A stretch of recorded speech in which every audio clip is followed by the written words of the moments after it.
Finding that members continue to engage in willful and concerted disruption of proper decorum, the chair now directs the Sergeant-at-Arms to restore order.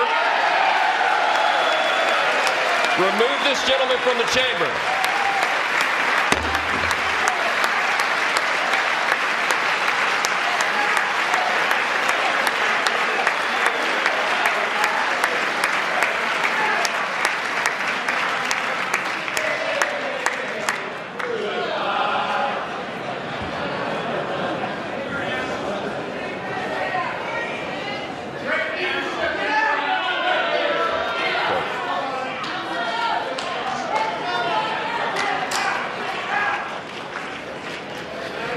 Members are directed to uphold and maintain decorum in the House.